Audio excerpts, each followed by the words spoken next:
Disclaimer: it's inspired by reality, shaped by imagination.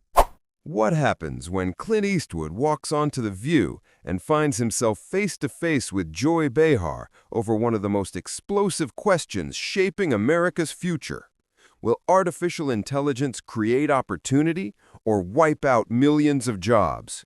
What follows is a confrontation so intense, so sharp, that the entire studio goes silent within seconds. The cameras catch Clint's slow, steady stride as he enters the brightly lit set. He gives a polite nod to the audience, but his eyes are focused, serious. At the opposite end of the table, Joy sits with her trademarked raised eyebrow, already bracing for a fight. The contrast is striking. Clint's calm, rugged stillness against Joy's lively, biting energy. As he takes a seat, the conversation barely starts before sparks fly. Joy leans forward, ready to challenge everything Clint believes about technology, progress, and the future of American work. Clint sits tall, hands folded, refusing to be rattled. Every shift in his posture, every careful breath is captured by the cameras, hungry for drama. The audience fidgets, sensing the storm about to break. Some whisper, some lean forward with excitement. The studio lights make every reaction impossible to hide. And when Joy finally asks her first pointed question, one that digs straight into Clint's views about AI and the workforce, the look he gives her sends the room into stunned silence. This isn't just a debate. It's a full-scale collision of old-school grit and modern fear, played out live on daytime TV. The studio lights dimmed just enough to give the table a soft glow. The audience leaned forward the second Clint Eastwood stepped out. He didn't stride, he didn't pose, he didn't even wave. He just nodded once, slow and easy, the way only someone who has seen enough life to stop caring about applause can do. Joy watched him take his seat like she was already bracing for the argument. The topic wasn't small, it wasn't friendly. It wasn't one of those cheerful morning show conversations about holiday recipes or cute dogs. It was the question everyone loved to panic over. Will AI destroy more jobs than it creates? And Clint didn't wait for the pleasantries. He settled into his chair, folded his hands, and looked at Joy as if she were the only person in the room. "Let's be clear," he said. His voice carried that low gravel tone that could quiet a crowd without trying. People have been predicting the end of work since machines first showed up. Every generation thinks the sky is falling. Joy smiled, but it was the tight kind.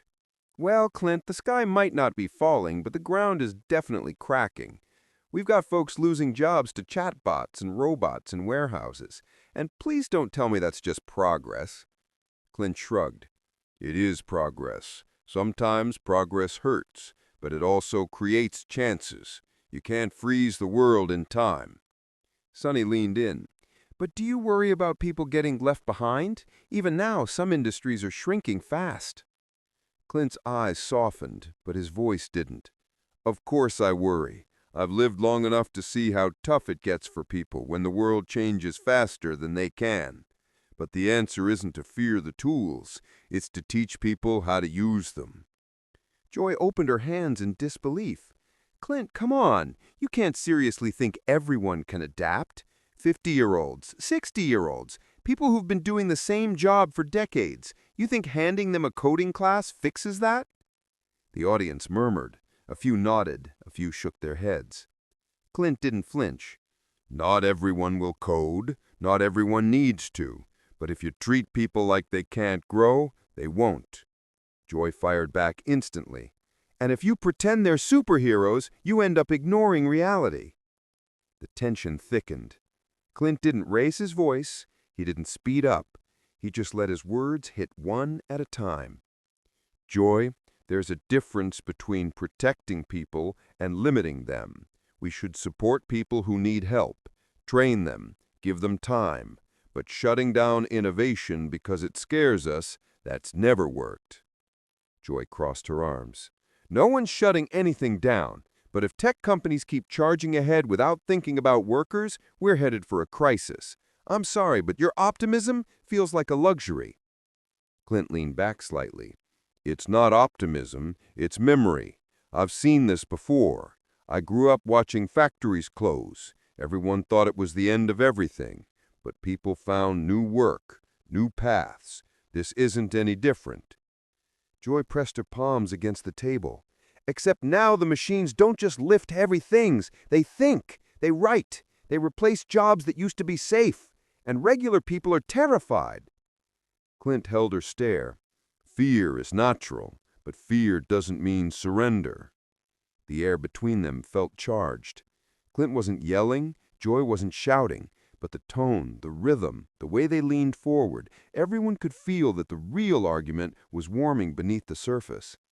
Whoopi stepped in for a moment, trying to smooth the tension. Okay, we've got passion on both sides here. Let's keep going because this is clearly a conversation people at home are having too. But no one was looking at Whoopi. All eyes were on Clint and Joy, two veterans, two stubborn minds, two completely different visions of the future. And the sparks had only just begun to fly. The room didn't relax for even a second. The first round had only warmed them up. Now the real disagreement started to build, and both Clint and Joy settled in like they knew they weren't backing down. Joy leaned forward. Clint, you keep talking about memory, about the past, but AI isn't a steam engine, it's not a tractor. It's replacing creative people, office workers, lawyers, paralegals, teachers, entire fields. We can't just pat people on the back and tell them it'll work out. Clint didn't blink. I'm not patting anybody on the back. I'm telling you that shutting the door on new tools doesn't protect anyone. It just delays the work we need to do. Joy cut in. And what work is that exactly? Clint lifted a hand. Teaching people how to live with the future instead of hiding from it. You adapt or you fall behind. Life's always been like that. Sonny nodded softly, but Joy didn't give him another inch. That makes a nice bumper sticker, Clint, but tell that to the folks who already lost their jobs this year. People who walked into work and found out a piece of software can now do what they've spent their whole lives getting good at. Clint finally raised his voice a touch, not loud, but enough to sharpen the edge. And what's your plan, Joy? Stop inventing things? Freeze the economy in place so no one ever gets disrupted? The world doesn't work that way. Joy pushed back her chair slightly, like she was trying to steady herself. No, my plan is to force companies to slow down, think about workers, and put protections in place. You talk like AI is a wave you can surf, but most people don't even have a board. The audience burst into applause. Joy gave a quick nod as if to say, exactly. Clint let the noise settle. I hear you. I really do. But fear of losing control isn't good enough reason to hold progress hostage. If we approach AI with balance, it becomes a tool that helps people. A lot of jobs get easier. Some get safer. Joy laughed under her breath. Balance? The tech world barely knows what that word means. They build first and apologize later. And real people pay the price. Clint didn't back down. Then we hold them accountable. But we don't throw the whole thing in the trash. We've overcome bigger challenges than this. Sonny stepped in gently.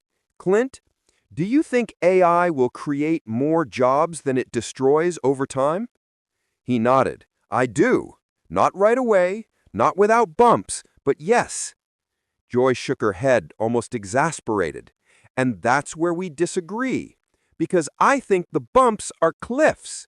Every week more layoffs, more automation, and we're supposed to believe everything will magically settle into place?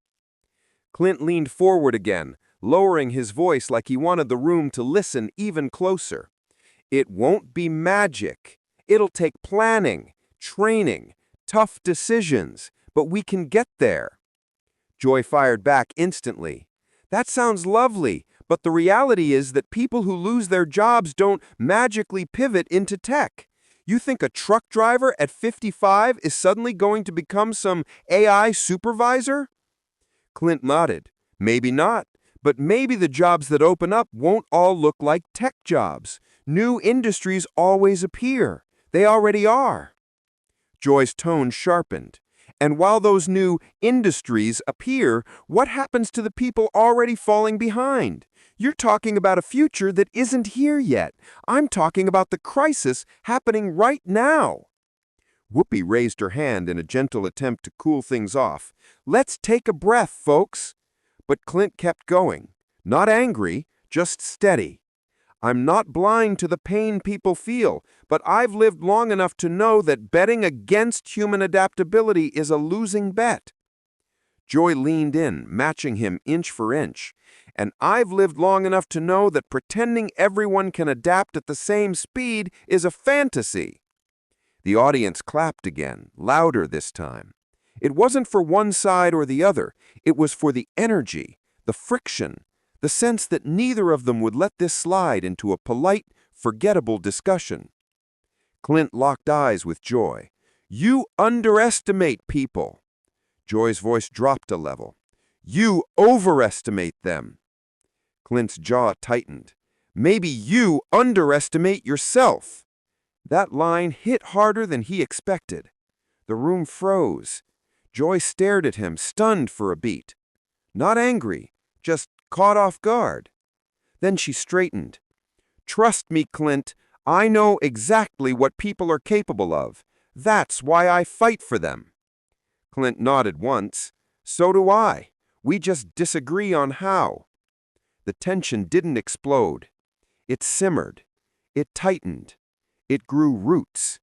Everyone could feel that something bigger was coming. Something sharper. Something personal. The clash wasn't cooling off. It was turning into a full storm.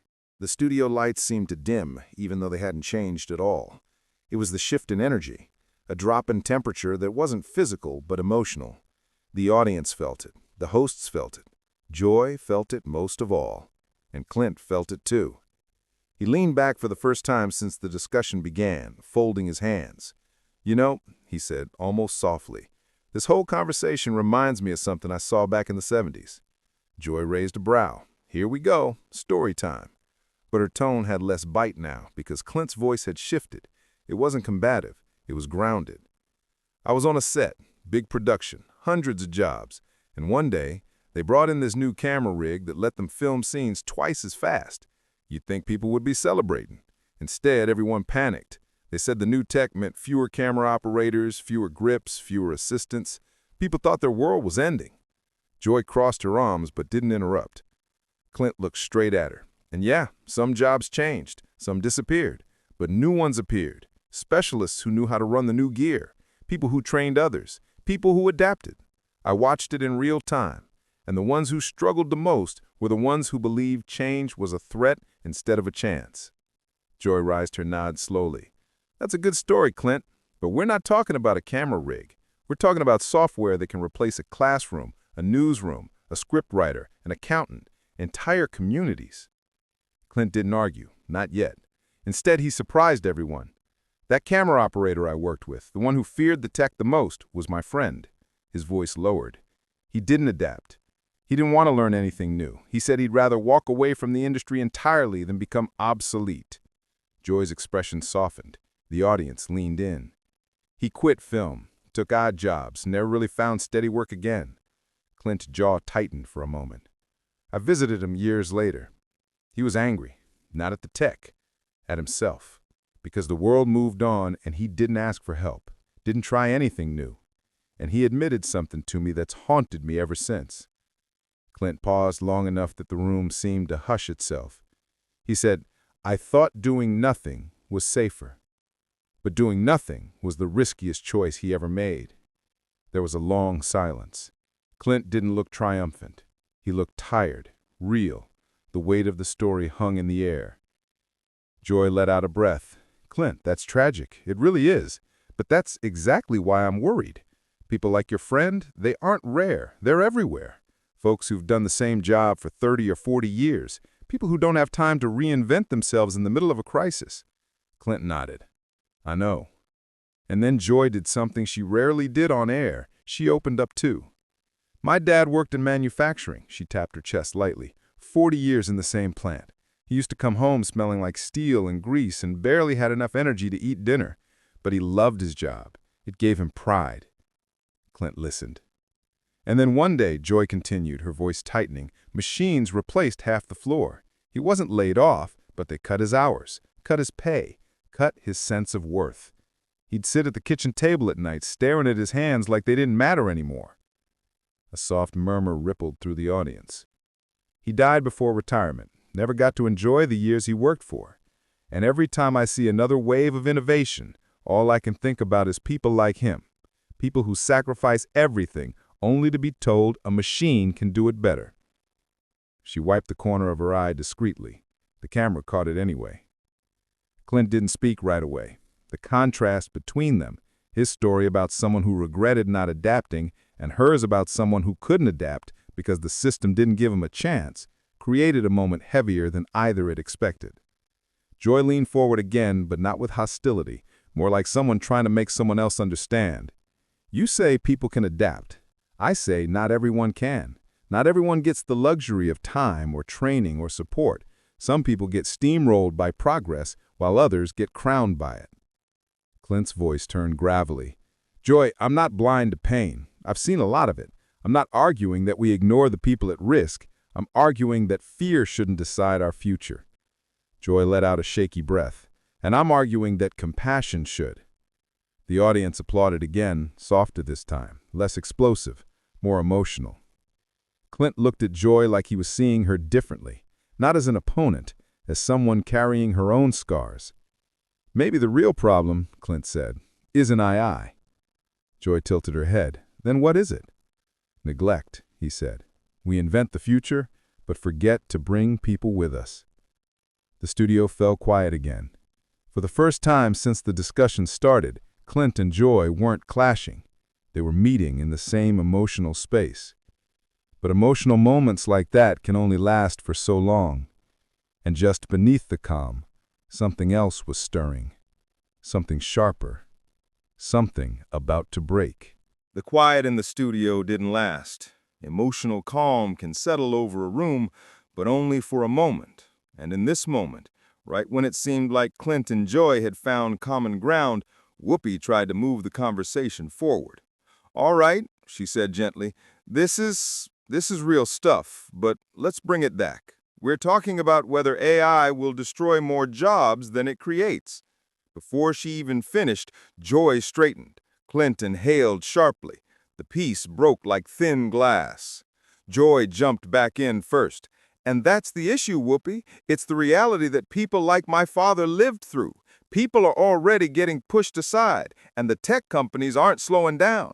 Clint wants us all to just hang on and hope it works out. Clint stiffened. I never said hope. I said planning, training, preparation. Joy cut him off with a quick slice of her hand through the air. You talk about planning like it's happening, Clint, but it isn't. Companies move faster than governments. They're not waiting for workers to catch up. They're saving money. They're cutting staff. And then they pat themselves on the back for innovation. She even did air quotes, a voice cracking mid-sentence. Clint leaned toward her, his eyes narrowing. You're painting me like some kind of cheerleader for big tech. I'm not. I don't trust half these companies as far as I could throw them. Then why defend the pace they're moving at? Joy shot back. Because the alternative is pretending we can stop the future. And we can't. We can only steer it. Joy shook her head, frustrated. You can't steer something that's already outrunning the people most affected by it. Clint's expression hardened. You think fear is a strategy. It's not. And you think grit fixes everything. It doesn't. The audience gasped. They weren't used to Joy letting her voice rise like that, not from frustration, but from something deeper, something personal. Clint sat forward, elbows on his knees, staring at her like he was done sugarcoating anything. You said your father felt worthless. You think AI did that, or the people who let him fall through the cracks? Joy froze. The room froze with her. Sonny even mouthed, ooh, no. Joy blinked, stunned. Excuse me? Clint didn't back down. It wasn't a machine that failed him. It was leadership. policy, systems that didn't protect people. "Don't you dare," Joy said, her voice steady but trembling underneath. Clint shook his head. "I'm not twisting anything. I'm saying the problem was bigger than automation. People ignore workers because it's easy, not because a robot exists." Joy's nostrils flared. "You're making this hypothetical and philosophical. My father lived it. And so did millions of others," Clint said, "and we owe it to them to look the truth in the eye." Joy raised her voice once more. "No, you owe it to them not to write off their fear as weakness." Clint snapped back with surprising fire for a man who usually stayed calm. "I'm not writing off fear. I'm telling you that fear without action is a trap." The words hit Joy like a slap. She opened her mouth, closed it, opened it again. "So your people like my dad were trapped because they weren't strong enough? That's what you're saying?" Clint immediately lifted his hands. "That's not what I meant." But the damage was already done. Joy stood up. The audience gasped louder than before. Whoopi instinctively reached out like she wasn't sure if she should calm Joy or shield the table. Joy looked down at Clint, eyes shining with anger she was trying very hard not to let spill into tears. "You sit there and talk about progress like it's some noble calling, but real people pay the price for all this progress you admire. You think I'm afraid of the future? No, I'm afraid of leaders who talk like you, leaders who think sacrifice is a normal part of progress." Clint stood up too, slower but just as determined. "Sacrifice has always been part of progress." Joy stepped even closer. "Then why don't the tech companies ever sacrifice? Why don't the billionaires? Why is it always the workers, the single moms, the older folks, the people living paycheck to paycheck?" Clint tried to answer. "Because—" "No," Joy snapped. "Stop. I'm talking." The audience erupted in applause, fast, loud, like they'd been waiting for someone to hit that boiling point. Clint frowned, not in anger, but in something more complicated. "Joy, you're turning this into a fight about villains. I'm talking about people taking responsibility." "Oh, so now it's people's responsibility to adapt to whatever Silicon Valley throws at them. That's your great message? That's reality." "Reality?" Joy leaned in so close only inches separated them. "Reality is that millions of people don't have time to relearn everything every 5 years. Reality is that the system crushes people. You're acting like everyone has the tools you had." Clint's voice cracked slightly. "I didn't grow up with privilege. You grew up with chances. My father didn't." The applause that followed wasn't applause. It was a roar. A full-body response from an audience that was no longer watching a debate. They were watching a blowout. Clint's jaw clenched, his shoulders rose, his eyes narrowed, but not in anger, but with the weight of what the conversation had become, a heaviness he didn't know how to pull back from. He took a step back, exhaled hard, and looked away for the first time. Joy stayed standing, breathing fast, face flushed with emotion she didn't even try to hide. Whoopi finally stepped forward, placing both hands on the table as if grounding the entire set. "All right, we need a moment." There were no laughs, no cheers, just that unsettled silence, dense and lingering. The breaking point had landed. Not with a walk-off, not with shouting, but with a truth neither of them had meant to expose. And now the whole room had to sit in it. The studio stayed unsettled long after the shouting stopped. The audience, the hosts, the crew, no one seemed sure what to say or how to move. It was one of those rare daytime TV moments where the air itself felt heavier, like the walls had absorbed every ounce of tension. Whoopi finally broke the silence. "We're gonna take a breath here." Her voice stayed calm, but even she sounded shaken. "These conversations matter, but they're not easy." Joy was still standing. She wiped the corner of her eye, not hiding it anymore. Sonny rested a hand on her arm in support. The audience responded with a quiet round of applause, gentler now, more like solidarity than excitement.